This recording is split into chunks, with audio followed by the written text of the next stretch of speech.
to welcome all of you to this month's, to May's 2022 webinar organized by the IHCC Education Committee as well as the Scientific Committee as well. And today's talk is titled A Journey from Opium Research to the Opioid Cohort Consortium, or PICO for short.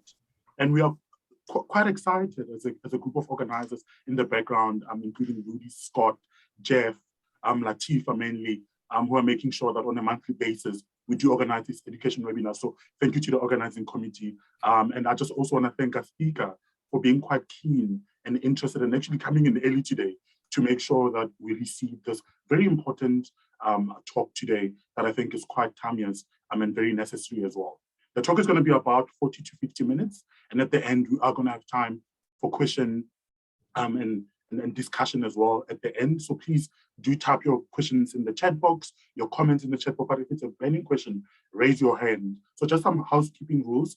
Please make sure that your mic is constantly on mute, unless if you have the right from the speaker to speak, because we don't want to create problems and disturb our speaker. We are recording this webinar. We are going to make it available on YouTube. So just be aware of that. If you're uncomfortable with us recording, just be aware that we are recording today's webinar. But then again, if you have comments and questions, please do raise them. And at the end, I'm going to be fielding those questions towards the speaker. Today, we are honored and privileged to have Dr. Mahdi Sheikh, who is a very excellent a speaker as well in his own right, and he's a researcher and a thinker. And I'm just going to quite quickly read a bit of his bio to introduce him so that you have a bit of a taste of who's going to be speaking to you today.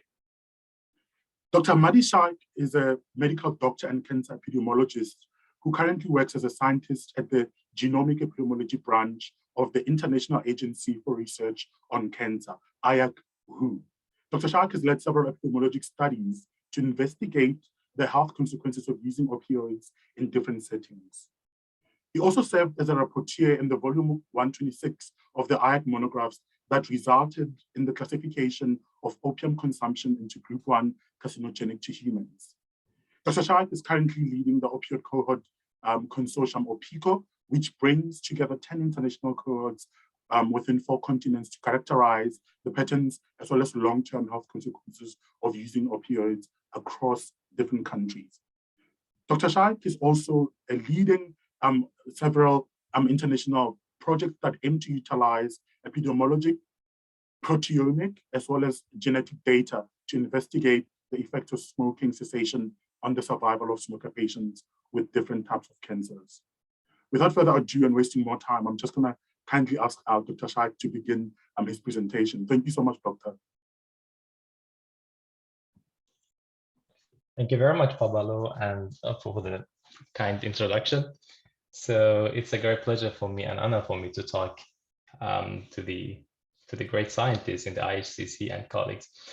So I'll be talking about a journey from opium research to the Opioid Cohort Consortium. And this is an overview of the presentation, probably for 35-40 minutes. First, I'll talk about 50 years of research, of opium research, to reach one conclusion, that opium causes cancer.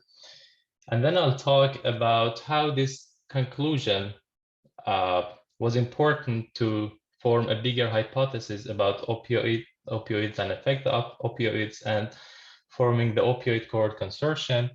And then I will share with you some lessons learned so far from the pilot phase of OPICO, and that might be useful for colleagues who want to start a consortia and do some research based on matching different sources, data sources. And then I'll talk about future opportunities in the Opioid Consortium and for collaborations and hopefully for funding for the cohorts. So the first part is related to this press release, actually. The press release was in October 2020, came from IARC, and this one sentence that the working group in the IARC Monographs program classified opium consumptions as carcinogenic to humans, group 1 carcinogenic to humans. And this one sentence made it to the headlines. But to reach this sentence, only one sentence, there was 50 years of research behind this to reach the conclusion.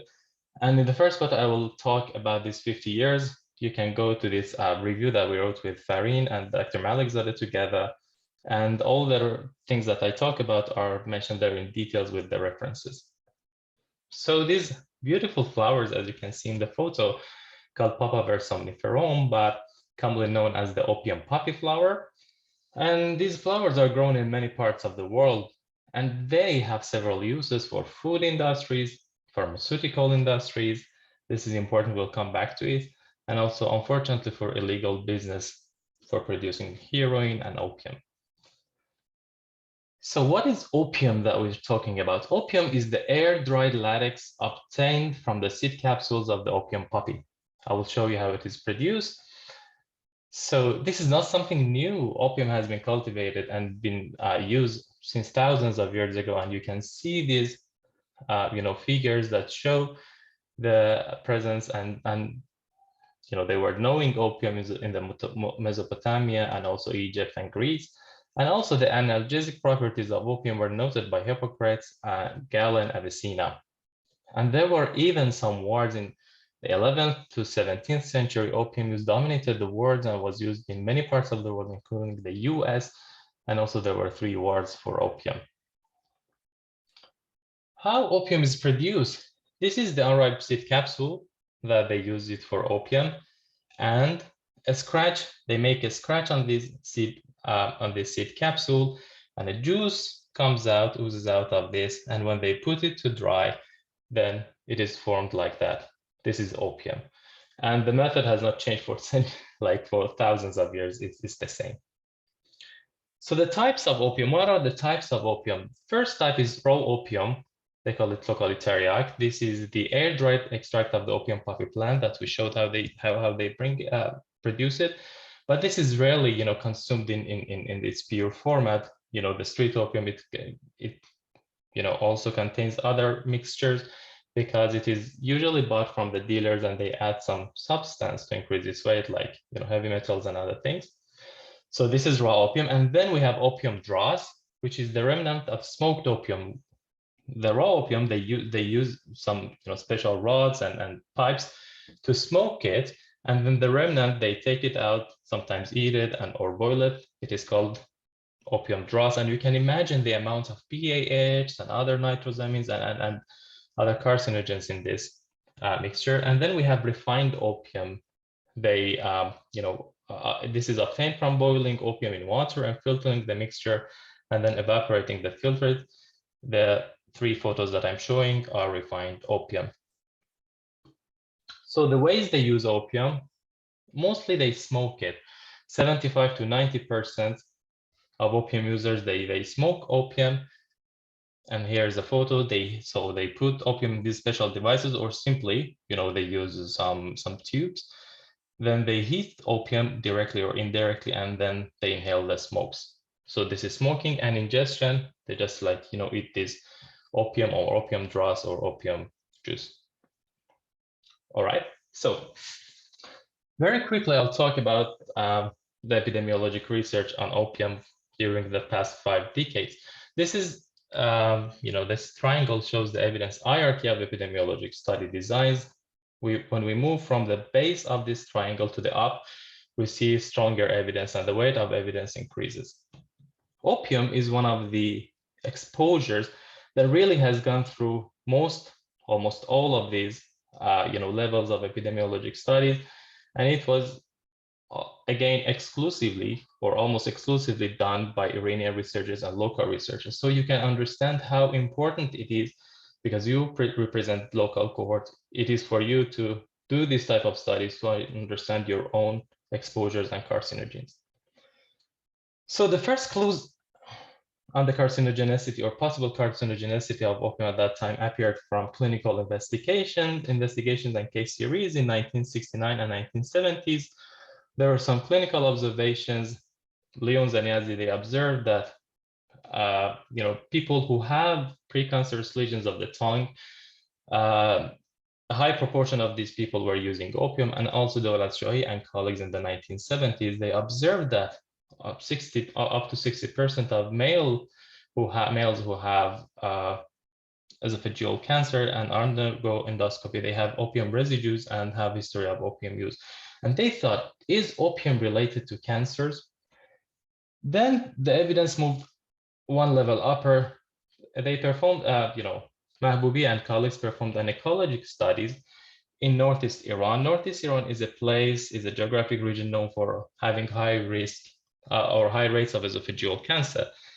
They took some people from high risk areas and low risk areas and compared the urinary metabolites of opium, and they found that the urinary opium metabolites are significantly higher in people from high risk areas. So another evidence. Then the same time in the 1970s until 1981, several clinical studies and also some cross-sectional studies appeared that were showing associations between opium use and esophageal cancer, lung cancer, bladder cancer, and laryngeal cancer, mainly conducted in Iran and China. And at the same time, and some years after that, some animal studies, in vitro and in vivo studies, were showing some carcinogens in the opium consumed, opium dross and opium pyrolysates. And then, since 2000s, at least 25 independent epidemiology studies were performed, and almost all showed consistent associations between using opium and at least 9 types of cancers: esophageal, stomach, pancreatic, lung, laryngeal, pharyngeal, colon, and bladder cancers. But as you can see, the nature of case control studies, they are prone to some bias, like recall bias or reverse causality. And also there was a concern until, with all this evidence, a concern of residual confounding from tobacco smoking, because almost 50% of people who use opium also smoke tobacco. So, and also, I showed different types and routes of using opium. There was this question, what type of opium is related to cancer, or what route of opium use is related to cancer? And at least two independent studies evaluated the carcinogenicity of, or let's say evaluated the relationship between opium and future risk of cancers. One was the Erdeville Cohort study, but had very limited number of opium users, only 17, and showed it might be associated with gastric cancer. And the strongest evidence came from the Golestan Cohort study that was evaluated as the that provided the strongest evidence to date on the carcinogenicity of opium consumption. So the Golestan Cohort study, it was designed in Northeast Iran by Dr. Malikzadeh, who is the PI, and also in collaboration with IARC and the NCI, United States NCI. So they recruited more than 50,000 people and followed these people for more than 10 years. Why this was unique cohort to study opium? Because, as I said, opium use was a, risk, or they were thinking that opium use might be a risk factor for esophageal cancer. So the questionnaire was specifically designed to assess opium use. And also the questionnaire was validated with the urinary metabolites of opium, which showed high sensitivity and specificity. And also this was conducted in an area with high prevalence of opium use. 17% of the population used opium, and limited confounding in that area from alcohol and smoking, particularly in women. This is we published the results in this paper, Opium Use and Subsequent Incidence of Cancers, results from the Golestan Cohort study, which was based on 1,833 confirmed incident cancers in this cohort, with less than 1% lost to follow-up, and these people were followed for more than 10 years.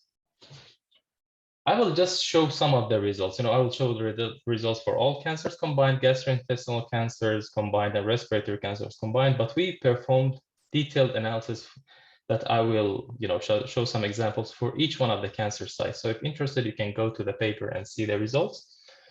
So when we assess ever use of opium compared to never users in the whole cohort, we saw significantly increased risk, 40% increased risk for all cancers, 30% for gastrointestinal cancers, and more than 2 times increased risk for respiratory cancers. And when we included only the subgroup of never tobacco users, again, we see similar results of increased risk, cancer risks. And similarly, in the ever tobacco users. So this addressed some of the concerns related to tobacco smoke. So in ever users, of tobacco and never users will see increased risk associated with opium use.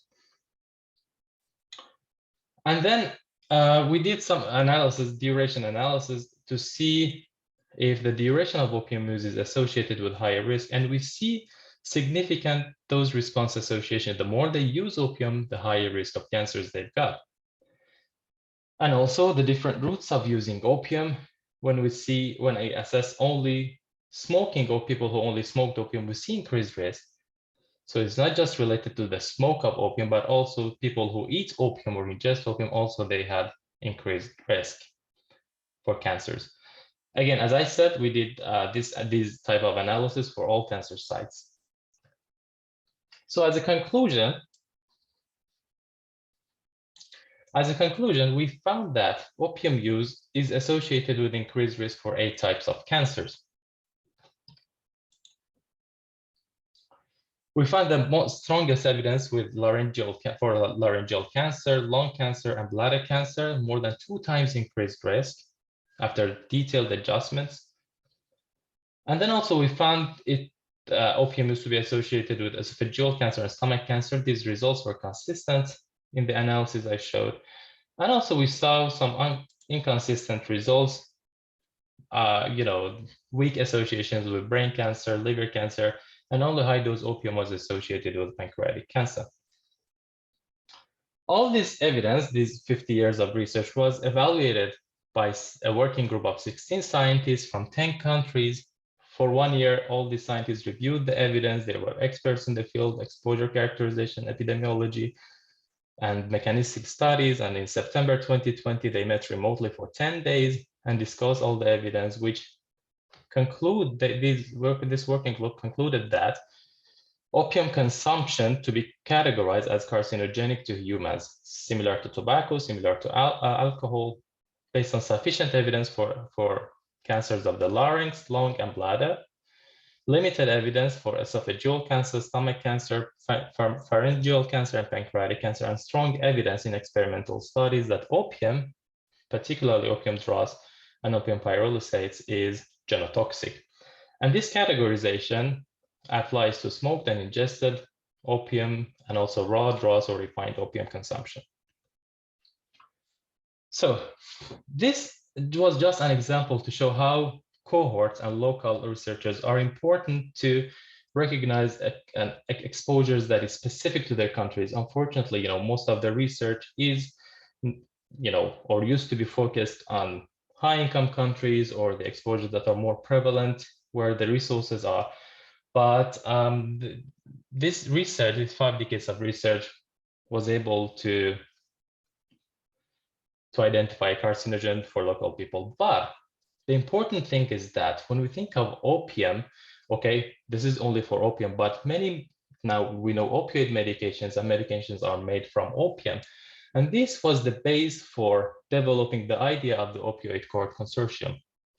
So the conclusion that we reached, or the working group reached for opium, was about the opium that is consumed. It's a complex mixture of more than 25 types of alkaloids, but also non-alkaloids, and also some adulterants and contaminants that I mentioned. What part of opium is causing cancer? Really, we do not know. And the working group reached the conclusion that we do not know. What we know is that this mixture is associated or causes these type of cancers. When we search the literature, there are some proposed mechanisms for the carcinogenicity of opium use. One of this is the carcinogenic byproducts, as I showed in my first slides, that opium is smoked, and you can imagine the amount of PAH, nitrosamines, and other things in the opium that is eaten or smoked. So this might be one mechanism. Also, it is possible that some adulterants and impurities in opium might cause some of these associations. So these 2 are just related to opium use, but it might also be partly caused by tumor promoting effects of opium. Opium enhances neovascularization, suppresses the immune system, and this might be, some underlying mechanisms for these associations. And also some of the alkaloids in vivo and in vitro studies, they showed to be genotoxic, to induce mutagenesis. And this is another mechanism. And also another proposed mechanism is facilitating the effects of other carcinogens, opium and the morphine content and other alkaloids probably. They change the motility of smooth muscles like the muscle from the esophagus and also the sphincters, and can increase the exposure of potentially ingested carcinogens with the esophageal tissue. And also there were some studies showing that the bioavailability of some carcinogens, I think nitrosam is I need to recheck it, are increase in the presence of opium and also in the presence of morphine. So the latter three mechanisms I talked about is not just related to opium, but it is also related to some opioids that are made from opium or made to mimic the effects of opium. So I said opioids. What are opioids? Particularly, I mean opioid medications or pharmaceutical opioids. When we talk about prescription opioids or opioid medication, there are three categories. One are natural opioids that are made from opium, like are parts of, for example, alkaloids of opium, like morphine, codeine, thebaine. Or semi-synthetic opioids that are made from further processing of opium or its natural derivatives, like hydromorphone, oxycodone, that are used. So this is these parts are these type of medications are obtained from opium. But we have also synthetic opioids that are not directly made from opium, but made in laboratories to mimic the structure and effects of opium. And some of them or they act through some of the shared receptors and pathways. So when we see opium consumption as a carcinogen, and we see the mechanisms and see this structure or origin of opioid medications, there is now a strong concern. What do these opioid medications also that are widely used also associated with increased risk for cancers? This is very, very important because now an estimated 40 million people have opioid use disorders or dependent on opioids, and more than 60 million they illegally used opioid medications, and the number are even higher for people who chronically take opioid medications. So this is really important and a great concern that we should address. So the first thing, when we have a hypothesis, we search the literature, and the only thing we found from human studies were, up to now, at least 7 registry data linkage studies. These are studies that link medication dispensing records to the cancer registries, and they consistently show some associations with several cancer types like lung, urogenital, liver, and pancreatic cancers. Almost similar cancers that we see in association with opium consumption. Sorry. And also, there are some experimental studies that show genotoxicity, as I said, associated with some of the alkaloids, and also the tumor promoting effects like immunosuppression, neovascularization. And also there are some studies that showed increased numbers of opioid receptors in some tumor tissues, and the activation of them resulted in tumor progression. But there is still a big gap in the field, in this literature. There were no epidemiologic studies, no cohort studies, and whether it is possible to do some cohort studies, that was a question. As you know, this evidence has, are prone to confounding effect from and bias from like smoking, alcohol, underlying health conditions, which are also risk factors for cancers, but this type of registry linkage studies can provide limited utility for adjusting for confounding.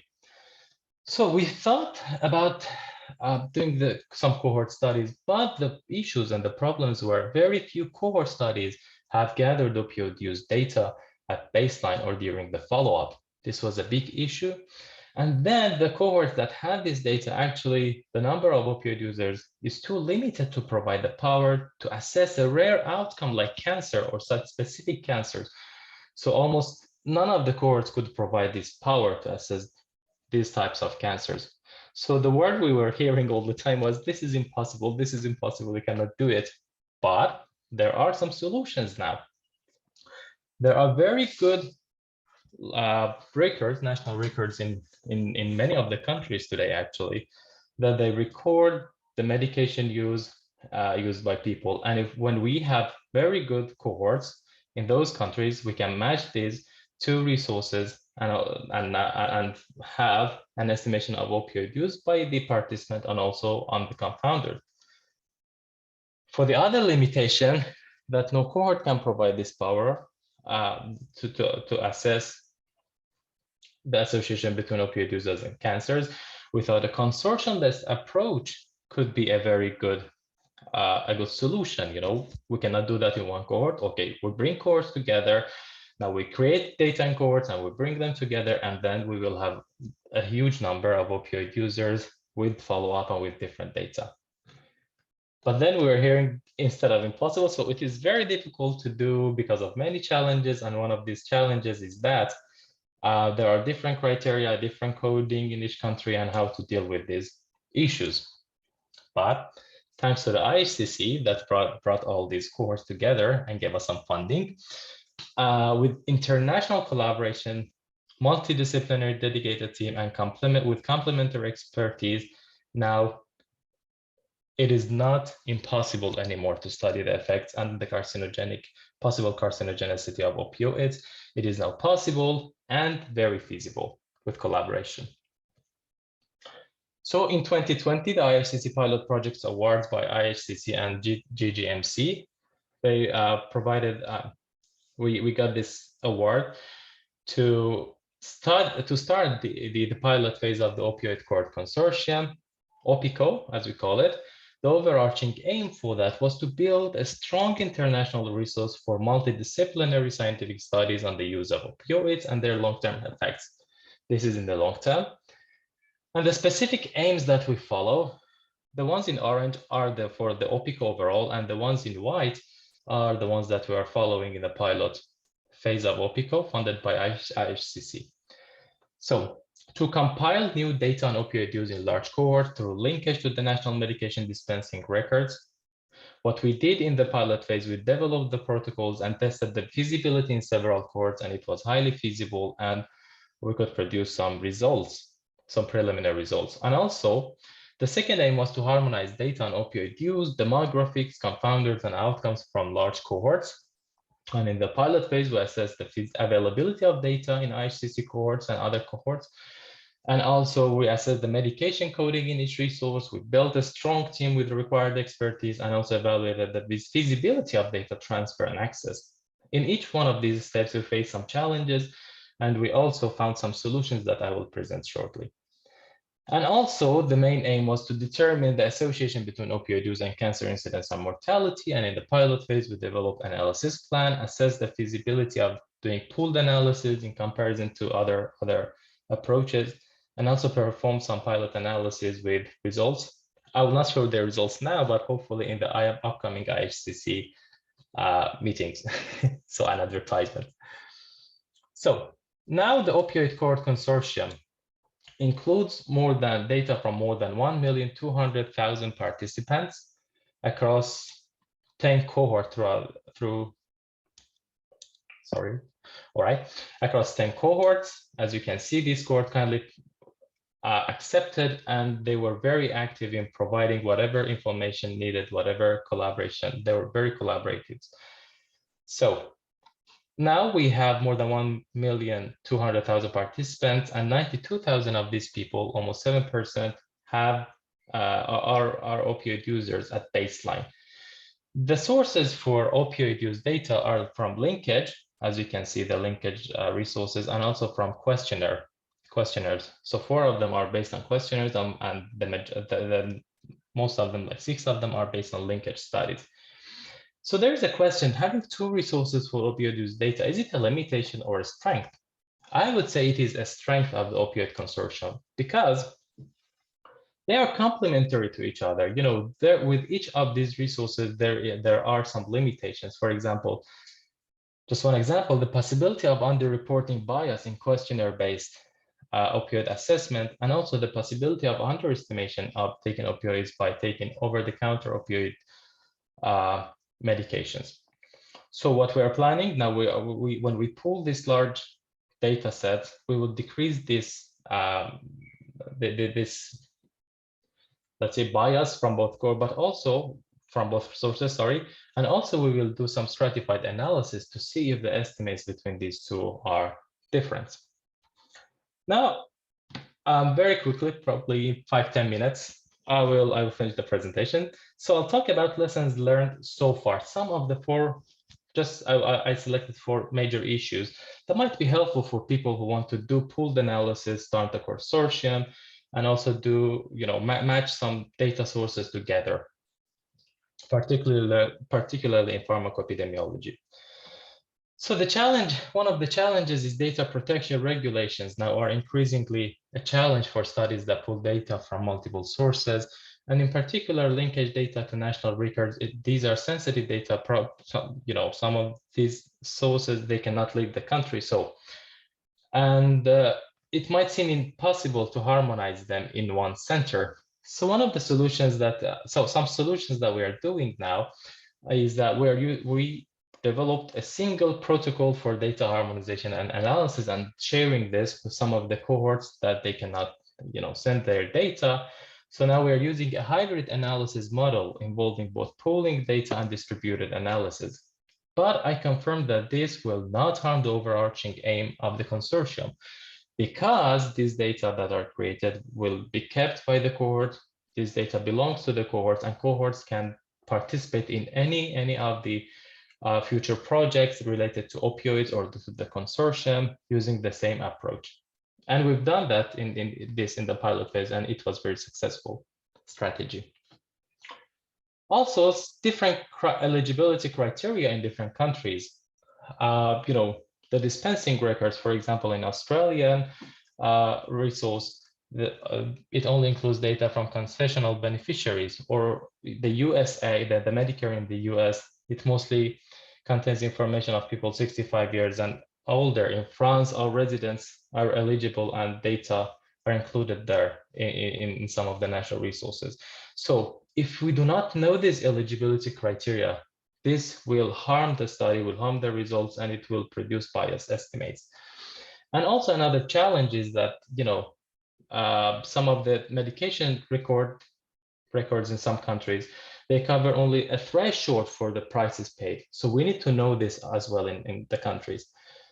And the third challenge with this type of studies is that, different coverage period, because, for example, some cohorts started in the 1990s, but the coverage dispensing records are available, or matching records available only from like 2006 and onwards. What we should do with this type of challenges?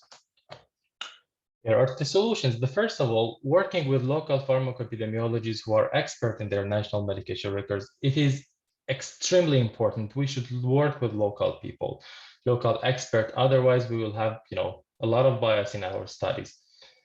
This is one. And also for different coverage periods, this was a challenge for some of the cohorts. But what we're doing, because these cohorts have several questionnaires, asking about demographics, tobacco use, and other things that we want to adjust for or confounders several times. So we created new cohorts within these old cohorts, starting from the time they have the matching, but also with the most recent exposure assessment data questionnaires, like what we are doing with the PLCO and WHI cohorts. Another challenge is different coding system for recording dispensed medications. Countries have different coding systems, how to harmonize that, and also different types of opioids used in each country. Like, just as an example, in the US, more than 15,000 drugs are categorized as opioids. This is challenging, how to harmonize them, how to put them all just in several variables to assess opioid use. And the solutions that we found, now we are using the WHO's anatomical therapeutic chemical classification, or as called ATC classification system. And because this is, from the WHO classification, many countries and many of these data sources now are using this, which made our work easy for, like, I think 6 cohorts, 5, 6 cohorts are using this, or not cohorts, dispensing records.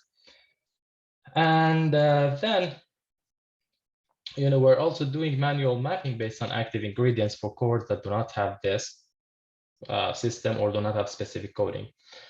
Importantly, there is an R script available online, and we have tested, and it is very feasible that they map the US NDC coding to the ATC coding from WHO. So, and it works perfectly well. And, if needed, some cohorts, if they want to do this for other medications or other colleagues, we can provide this expertise and work with them.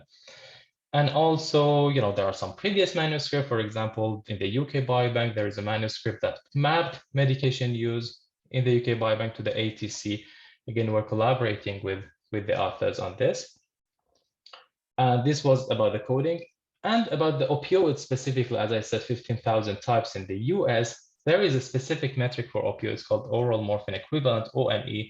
Just shortly, I would say, this is to harmonize all opioids used in different countries and different methods based on their morphine content, content of opioids. So to have an estimation of the strength and everything. And this file is available from the US CDC, but also collaborators in Australia, like Dr. Degenhardt, has done some work on this metric, and also Dr. Pearson. So lastly, another challenge that we had, that we wanted at first to assess only the baseline opioid use. And, when we talk about baseline opioid use and cancers, opioid use is a dynamic behavior that might change over time. Many of us probably have used opioids at one certain time point, and they assess only at that certain time point. We might have biased estimates. So the solution we're thinking now, and we're doing that, and this is very feasible, that now we want to not only assess baseline opioid use, but also follow up opioid use with the risk of cancers and mortality here, but also with different outcomes in the future. And that is now feasible with availability of linkage data, because these dispensing records are available from certain time point through the follow-up. So these are some challenges that we face, and hopefully you will find it useful for your studies. Future opportunities in the Opioid Consortium. As I said, the overarching aim of Opioid Consortium is to build one strong resource, international resource for advancing the science on opioids and on the long-term consequences of using opioids, this global crisis now.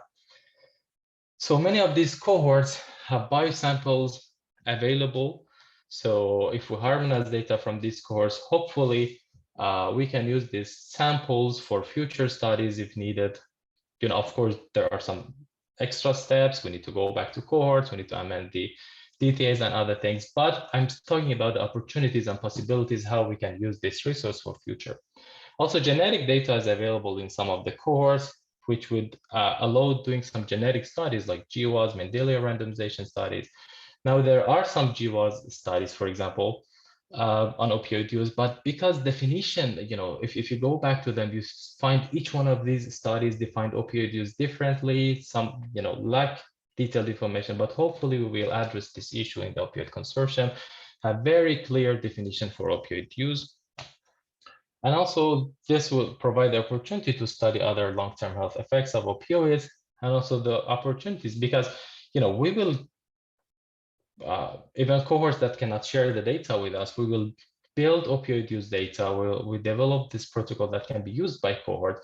They can have their own opioid use data. And because of this global crisis, now a lot of funding is being spent for opioid crisis in different countries. One of the examples is the HEAL initiative in the US, helping to end addiction long term. So there are these opportunities for funding if cohorts can build their own data, and this might be useful for them. So finally, to contribute to OPICO, we are really, we would very much welcome participation from colleagues, from cohorts to join these 10 cohorts. There are some negotiations now going with some of other cohorts in different countries.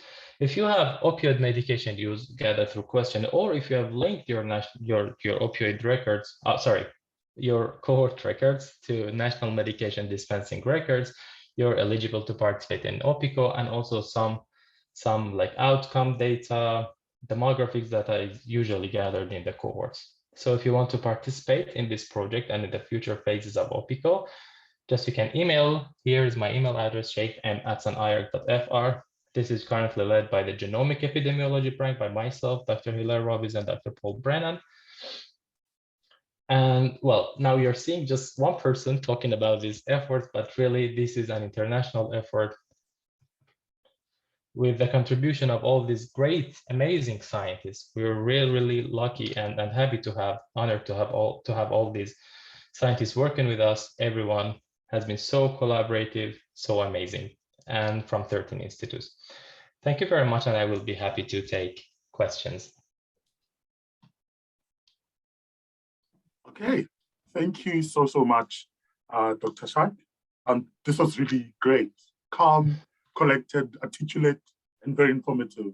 I personally enjoyed it, and I think the audience is agreeing with me currently. Multiple comments coming in from Rongling. Excellent work and great talk. Thanks for all collaborators. Ludi saying fantastic work, Mahdi. Thank you for sharing. And I have to concur. I really enjoyed that. And more comments are coming in. But I'll start with a comment from Jeff, which he made while he was speaking. And I think I had a similar thought as well. And he says, I hope that the challenges and solutions are being written up as a paper, because this is great work and it's important for other cohorts and consortia to see. Any comment on that, Mahdi? Yeah, absolutely. This is what we are doing, because as I said, there was like I don't know for how many years we wanted to do this research, but everyone was thinking this is impossible. And now we tested the feasibility of this with some collaborators in Australia, in France, and in the US. So now we are preparing a manuscript on the methodology actually that we are using and the challenges and solutions. And here I again would like to thank the IHCC, because when we started this, it was a pilot really. I mean, we had the idea, we had the overall thing, but things that were not very clear how we can do this, the feasibility, and now we have all these amazing results. We know it is feasible, and this really, I mean, IHCC, many thanks. Okay, I don't know if Latifa wants to ask the question herself. Latifa, do you want to perhaps speak? Yes, thank you so much, Pabalo, and thank you for taking over this moderation. Sorry about this issue of the Zoom this morning. Thank you again, Dr. Sheikh, for this great presentation. Yeah, so my question is just, some studies show that psychological addiction can take place in just 3 days. Is this due to the increase of opioid receptors, the pleasure receptors that they say, or due to other factors like the type of opioid, synthetic, and so forth? Thank you.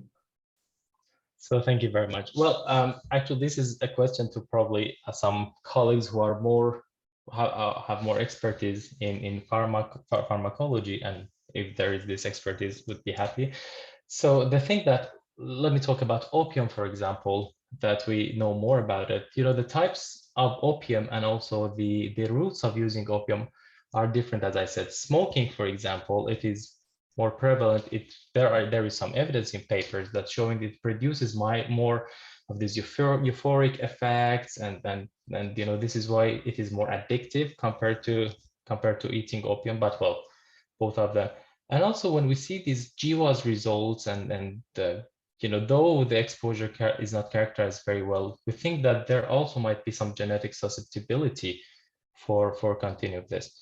But about really the receptors, I really leave that to people who are expert in this field. Okay, thank you.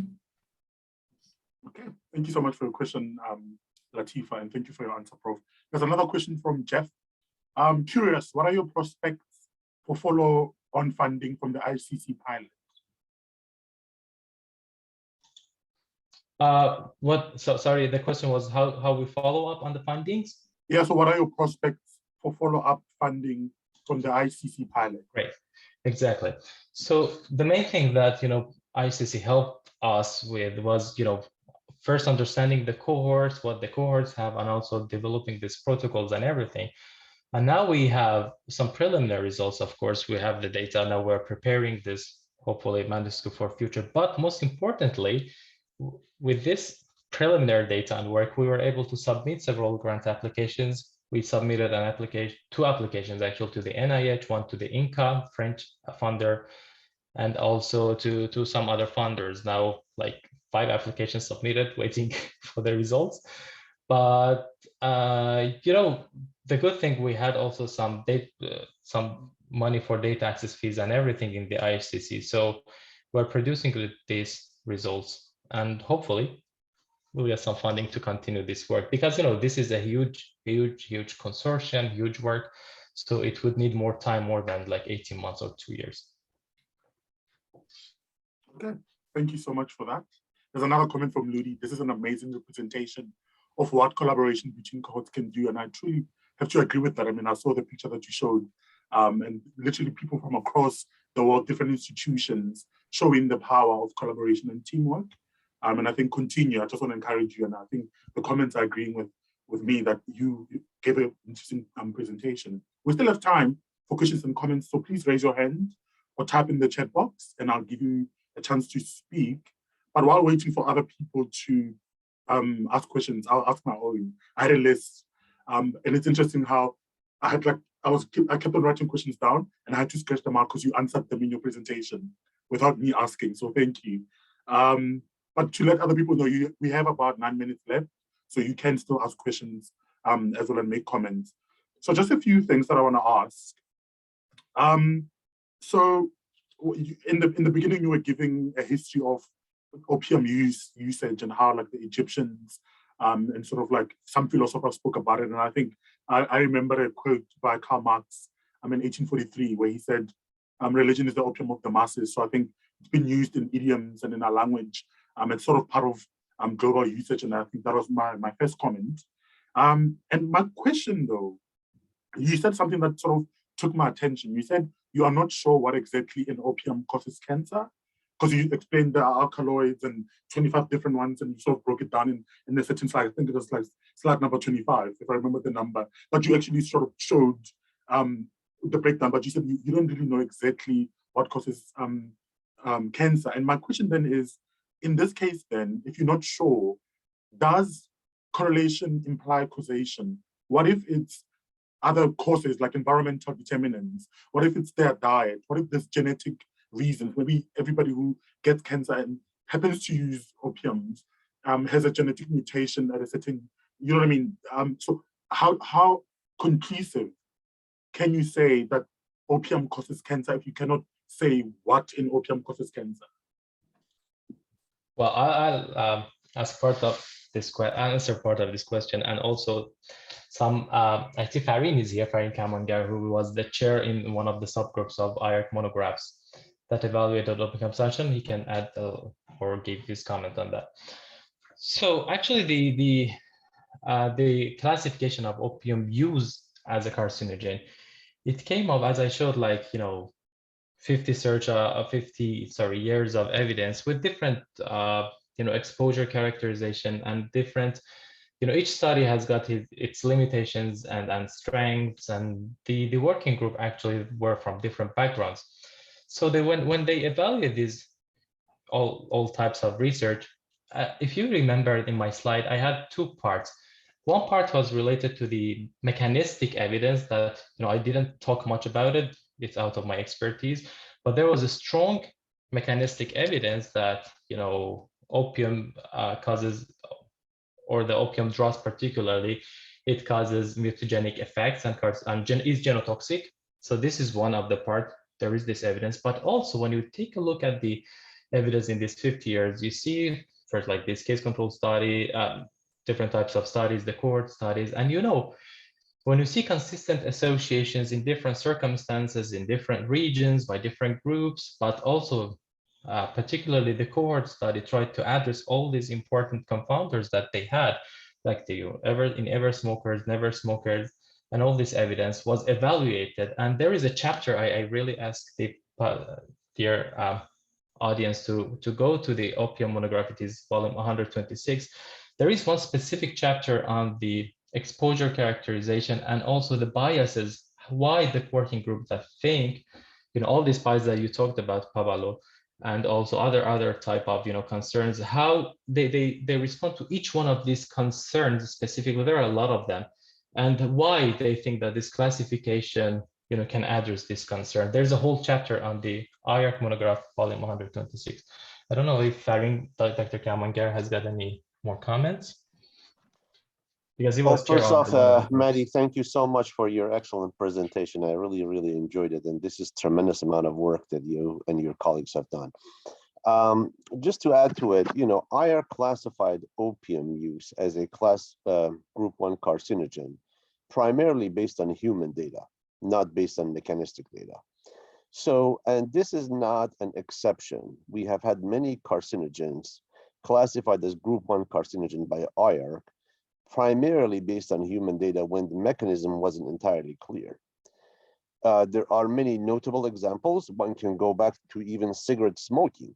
When cigarette smoking was first, classified as a carcinogen way back when, 50 years ago, at the time, there wasn't enough data to show what the real carcinogen is. There were lots of hypotheses. Of course, one can talk about benzoapyrene, but even back then, benzoapyrene was not a group 1 carcinogen when tobacco smoke was classified as a group 1 carcinogen.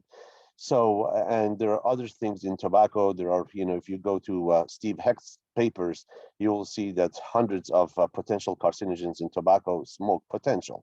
Here it is the same. We talk about lots of potential carcinogens, and Mahdi showed 5 different mechanisms. One of them are the byproducts of smoking. One of them are mechanisms. For example, we talk about bladder cancer. We say that it constricts the muscles and doesn't allow urine to flow out, as fast as it should. So bladder is going to be exposed to carcinogens in for a longer period of time. And in fact, giving some opioids to animals has shown that it will increase risk of bladder cancer by retaining urine and retaining carcinogens. So there are 5 different mechanisms that Mahdi showed. None of them are conclusive yet, and we don't know how much each one is contributing. And that's the reason he wants to know whether those are partly because of the opioids or because of the things that come from opium. But there are many, many human studies, both case control and cohort, that consistently have shown that opium increases the risk of cancer.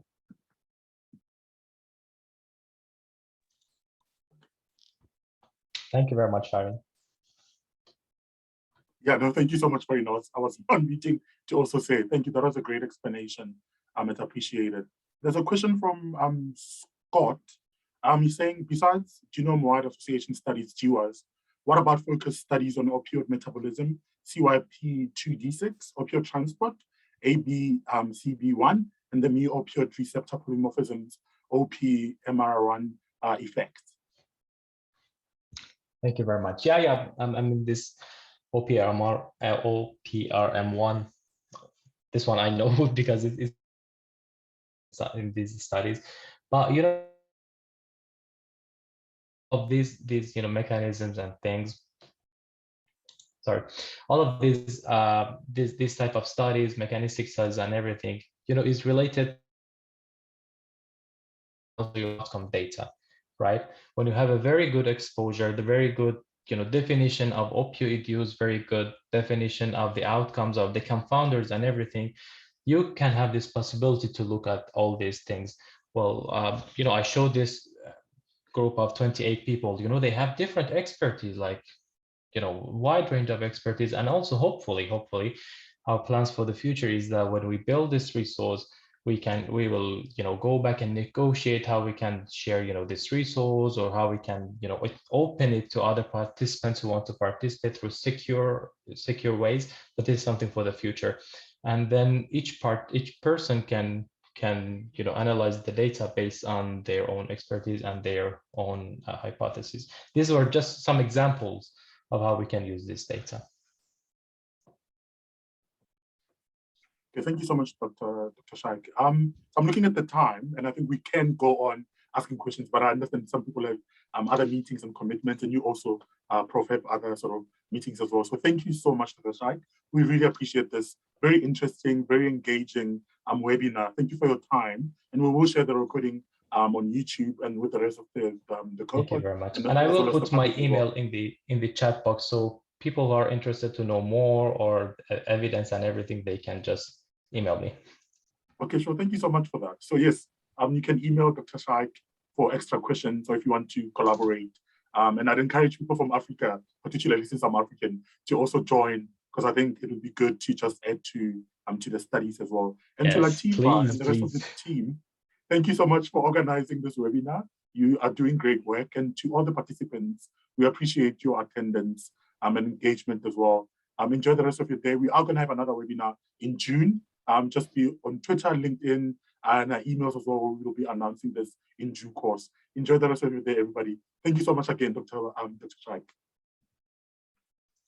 Thank you, everyone. Bye-bye. So thank you.